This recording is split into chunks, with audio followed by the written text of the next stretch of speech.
السلام علیکم ورحمۃ اللہ وبرکاتہ۔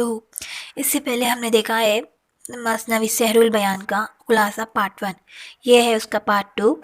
تو بڑھتے ہیں ویڈیو کی طرف۔ شہزادے کو ایک صحرا میں لے جا کر ایک کنویں میں ڈال دیا اور اوپر ایک بہت بڑا پتھر رکھ دیا اور دیووں کو پہرے پر کھڑا کر دیا۔ ادھر جب بے نظیر بدر منیر کے پاس کئی دن تک نہ آیا تو وہ سخت غمگین اور بے چین بے قرار ہو گئی۔ رو رو کر اس کا برا حال ہو گیا۔ وہ اپنے ہوش و حواس کھو بیٹھی۔ اس کو کھانے پینے پہننے اور ہار سنگار کرنے کا ہوش نہ رہا۔ بدر منیر کا یہ حال دیکھ کر وزیر زادی نجم النساء نے کہا کہ پردیسیوں سے اس طرح دل لگانا اچھا نہیں ہوتا۔ ہو سکتا ہے شہزادہ آپ کو دھوکہ دے گیا ہو۔ بدر منیر نے کہا کہ خدا ہی جانتا ہے، مگر مجھے یقین ہے کہ شہزادہ دھوکے باز نہیں ہے۔ البتہ یہ ممکن ہے کہ پری کو اس بات کا علم ہو گیا ہو اور اس نے شہزادے کو کہیں قید کر دیا ہو۔ بدر منیر کی بے تابی دیکھ کر نجم النساء نے اپنا لباس تبدیل کیا۔ وہ جوگی بنی اور شہزادی کی تلاش میں نکل گئی۔ میدانوں، جنگلوں، پہاڑوں اور آبادیوں میں وہ شہزادے کو تلاش کرتی تھی۔ ایک دن وہ ایک جنگل میں پہنچی، وہاں اسے رات ہو گئی۔ اس دن چاند کی 14ویں رات تھی، ہر طرف چاندنی کا نور پھیلا ہوا تھا۔ وہ ایک جگہ بیٹھ کر بین بجانے لگی۔ اتفاق سے اس رات وہاں سے جینوں کے بادشاہ کے بیٹی فیروز شاہ کا وہاں سے گزروا۔ اس نے بین کی آواز سنی تو نیچے اتر آیا۔ جوگی یعنی نجم النساء کا حسن و جمال دیکھ کر، بین بجانے کے فن کو دیکھ کر اس پر عاشق ہو گیا۔ نجم النساء صبح ہونے تک بین بجاتی رہی اور وہ سامنے بیٹھ کر روتا رہا۔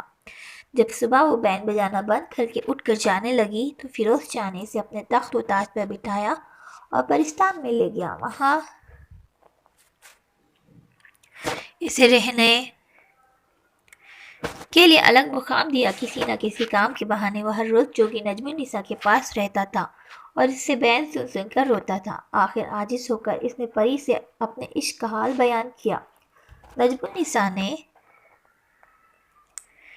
جواب میں کہا کہ میری کہانی سن کر پہلے تم میری مراد پوری کرو تو پھر تمہاری مراد بھی پوری ہوگی۔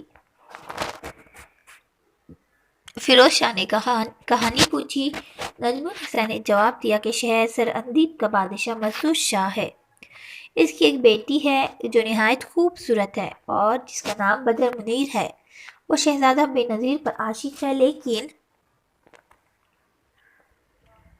ماہرخ پری بھی اس پر عاشق ہے۔ پری کو جب علم ہوا تو اس نے شہزادے کو کہیں پھینک دیا ہے۔ میں اس کی تلاش میں ہوں، اس کو تلاش کرنے میں میری مدد کرو، میں پھر آپ کی مراد پوری کروں گی۔ یہ سن کر فیروز شاہ نے تمام دیووں کو بلایا اور شہزادے کو ڈھونڈنے کے لیے حکم دیا۔ یہ حکم پا کر تمام دیو شہزادے کو تلاش میں نکل گئے۔ اچانک ایک دیو کا ایک جگہ سے گزر ہوا۔ اسے ایک کنویں سے رونے کی آواز آنے لگی۔ وہ ایک طاقتور دیو نے کنویں سے پتھر اٹھایا اور شہزادے کو نکال کر فیروز شاہ کے پاس پہنچا دیا۔ نجم النساء اپنے مقصد میں کامیاب ہوئی اور فیروز شاہ نے شہزادے کو تخت پر بٹھایا اور بدر منیر کے پاس پہنچایا، اسے تمام سرگزشت سنائی۔ دونوں خوب روئے۔ اس کے بعد کھانا کھایا اور دونوں الگ الگ خوابگاہوں میں چلے گئے۔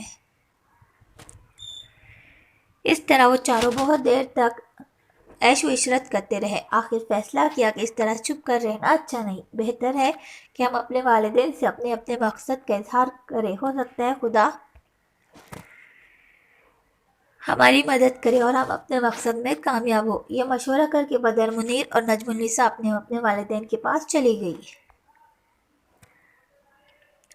بے نظیر اور فیروز شاہ نے مال و اسباب جمع کیا، فوج تیار کی اور سلطنت کے سامان مہیا کیے۔ پھر اسی جگہ آئے اور وہاں کے بادشاہ مسعود شاہ کو خط لکھا کہ میں ایک شہزادہ ہوں اور میرے مقدر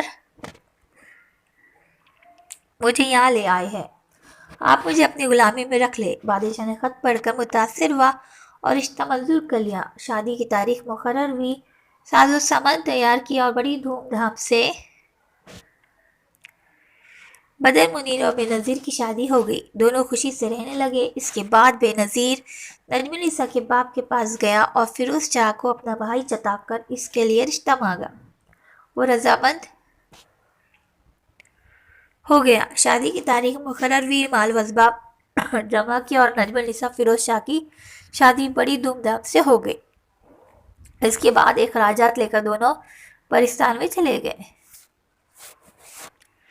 بے نظیر اور بدر منیر بھی اجازت لے کر اپنے وطن چلے گئے۔ اپنے شہر کے پاس پہنچ کر خیمے لگائے، وہاں رہنے لگے۔ لوگوں نے ان سے دریافت کیا تو معلوم ہوا کہ جو شہزادہ غائب ہوا تھا وہ آ گیا ہے۔ یہ سن کر ماں باپ ننگے پاؤں آئے، بیٹے کو گلے سے لگایا، خوب روئے۔ پھر بے نظیر اور بدر منیر کو اپنے محل میں لے گئے، خدا کا شکر ادا کیا اور خوشیاں منائی۔ گھر میں رونق ہو گئی۔